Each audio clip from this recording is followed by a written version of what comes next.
नमस्कार प्रेक्षकांनो, ठरलं तर मग मालिकेच्या आजच्या म्हणजेच 30 मेच्या भागात आपल्याला एक जबरदस्त असा ट्विस्ट पाहायला मिळणार आहे.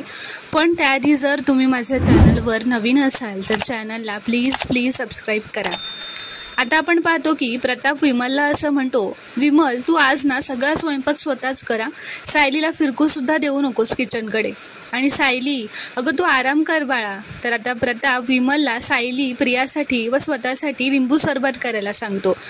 तर आता विमल किचनमध्ये गेल्यानंतर प्रिया सायलीच्या बाजूला खुर्ची घेऊन बसते व सायलीला असं म्हणते, सायली काय अवस्था करून घेतलीस ग स्वतःची.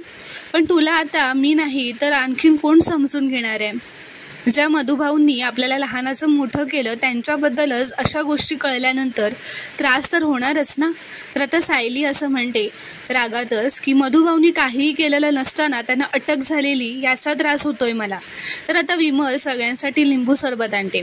विमल म्हणते, मी बाजारात जाऊन येते हा सायलीताई, काही गोष्टी घेऊन यायच्या आहेत, मग आल्यानंतर स्वयंपाकाला लागते. तर आता ती गेल्यानंतर प्रिया सायलीला असं म्हणते, सायली तुला काहीही हवं असेल ना तर सांग मला. तर आता सायली म्हणते, आई बाबा मी आलेच जरा. तर आता ती उठायला जाते तेवढ्यातच सायलीच्या पायात जोरातच कळ येते आणि ती जोरातच ओरडते व पुन्हा खुर्चीवर बसते. तर प्रताप म्हणतो, काय ग काय झालं सायली. तर सायली म्हणते, अचानक पायात गोळ्या आल्यासारखं झालं. तर आता प्रिया सायलीला म्हणते, मी चेपून दिले असते ग, पण विमलताई ही बाहेर गेल्यात ना, तर सगळा स्वयंपाक मलाच करावा लागेल. तर आता कल्पना प्रियाला म्हणते, तन्वी थांब, तू स्वयंपाक करायच्या फंदात पडू नकोस हा, मी करेन थोड्या वेळाने. तर आता प्रताप असं म्हणतो, पण तन्वी तुझी अगोदरची आयडिया मस्त होती हा. तर प्रिया असं विचारते, कोणती. तर प्रताप असं म्हणतो, ते पाय चेपून द्यायची. सायलीची ही अवस्था बघून तुला वाईट वाटतंय ना, मग तिला बरं वाटेल असं काहीतरी कर, दे हा पाय चेपून दे. तर आता हे ऐकून प्रियाचा चेहरा चांगलाच पडतो. प्रिया म्हणते, बाबा मी चेपून दिले असते, पण अश्विनने मला एक काम सांगितलंय, तो घरी यायच्या आत ना मला त्याच्या कपाटातून फाईल्स बाहेर काढून ठेवायचे आहेत म्हणून. तर प्रताप म्हणतो, नाही राहू देत ना, ते अश्विनला यायला अगं खूप वेळ आहे अजून, आणि हे बघ 15-20 मिनटं जरी तिचे पाय चेपून दिलेस ना तरी तिला बरं वाटेल.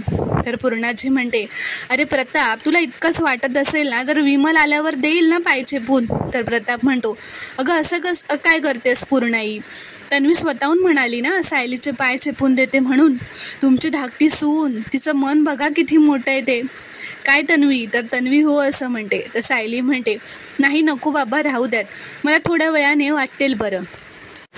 तर आता प्रताप म्हणतो, कशाला, आज प्रतिमा इथे असती तर तिने मायेने तुझे पाय चेपले असते ना. तर पूर्णाजी म्हणते, हो ना, आणि तन्वीमध्ये ते सगळे प्रतिमाचे गुण आहेत, प्रतिमाचे सगळे संस्कार आपल्याला दिसतातच ना तिच्यातून, आणि मनात कुठलेही हेवे दावे ठेवायचे नाही. तर प्रताप म्हणतो, एक्झॅक्टली, आज तिचे संस्कार तिची लेक दाखवून देणार आहे. हो ना तन्वी, पाय चेपतेस ना, असं ते मुद्दामच आता तन्वीला विचारतो. आणि अर्जुन आला की त्याला सुद्धा कळू देत ना की तो नसताना त्याच्या बायकोची आपण किती काळजी घेतली आहे ती. तर प्रिया तर रागातच बसून एका हाताने जोरात पाय चेपत असते. तर प्रताप म्हणतो, अगं हे काय करतेस तन्वी, पाय असे चेपतात का. ते काही नाही, तू खाली बस आधी आणि तिचे पाय तुझ्या मांडीवर घे आणि चेप. तर आता हे ऐकून प्रियाचा चेहरा आणखीनच पडतो, कारण तिला राग आलेला असतो. प्रिया आता खाली बसून सायलीचे पाय चेपत असते, पण मनातूनच तिला खूपच राग आलेला असतो, हे तिच्या चेहऱ्यावरच दिसत असतं. तर आता पूर्णाची प्रियाला म्हणते, तन्वी कोण कोणाशी कसं वागत असतो ना ते वरचा बघत असतो हा, तुला नक्की याचे खूप पुण्य मिळेल. तर आता प्रिया रागातच असं म्हणते, रागातच मनातच असं म्हणते, मला नकोय पण हे असलं पुण्य, सगळे फासे इतके माझ्या विरोधात पडायला लागलेत ना की आज माझ्यावर या सायलीचे पाय चेपण्याची वेळ आली आहे. तर आता इथे दुसरीकडे दामिनीच्या ऑफिसमध्ये एक न्यूज रिपोर्टर आलेली असते. ती दामिनीला काही प्रश्न विचारत असते की तुम्ही जी विलास मर्डर केस लढताय त्यात एक खूप इंटरेस्टिंग वळण आलंय, एक मृतदेह पुरलेली आढळलाय, त्याबद्दल तुम्ही काय सांगाल. तर दामिनी म्हणते, मी काय सांगणार आहे, जे आहे ते लोकांसमोरच आहे. या आश्रमाचे मधुकर पाटील, त्यांच्यावर आधीच एक केस चालू आहे, आता त्यांच्यात या आश्रमात अजून एक मृतदेह सापडलाय, मधुकर पाटलांच्या आश्रमात सापडलाय, म्हणजे हा खून दुसरं कोणी केलं असेल याची शक्यता खूप कमी आहे. तर ती रिपोर्टर म्हणते, म्हणजे हा खून सुद्धा पाटलांनीच केलाय असं तुम्ही म्हणताय का. तर दामिनी म्हणते, आता दुसरं कोण अजून करणार आहे? अर्थातच ते कोर्टात तर सिद्ध होईलच. तर ती रिपोर्टर विचारते, मग ह्या दुसऱ्या खुनासाठी काय शिक्षा होऊ शकते? तर दामिनी म्हणते, जी शिक्षा आधी पहिल्या खुनासाठी होणार आहे तीच, म्हणजे जन्मठेप किंवा फाशी. गुन्हेगाराला शिक्षा ही होणारच, याची मी नक्की काळजी घेईन. तर आता ती रिपोर्टरसुद्धा म्हणते की अशाच लाईव्ह अपडेटसाठी सबस्क्राईब आणि लाईक करा, असं म्हणून आता ती व्हिडिओ बंद करते. तर दामिनी लगेचच तिला म्हणते, झालं, कट कर आणि कॅमेरा खाली कर आणि हे घे तुझे पैसे. मागितलेलेस ना त्याच्यापेक्षा जास्तच आहेत. आणि मला हा व्हिडिओ व्हायरल व्हायला हवाय लगेचच. ज्या लोकांना असं वाटतं ना की स्क्रीनवर जे दिसतं, जे बोलतात ते खरं असतं, त्या मूर्ख लोकांपर्यंत हा व्हिडिओ पोहोचला पाहिजे. म्हणजेच हा सगळा दामिनीचा प्लॅन असतो. तिनेच त्या न्यूज रिपोर्टरला बोलावलेलं असतं व तिच्याकडून हा इंटरव्ह्यू घेतलेला असतो. तर ती मुलगी असं म्हणते, माझे 1 मिलियन फॉलोअर्स आहेत मॅडम. तेच हा इंटरव्ह्यू बघता बघता आणखीन 2 मिलियन लोकांपर्यंत पोहोचवतील. तर दामिनी म्हणते, निघ आता, झालं ना?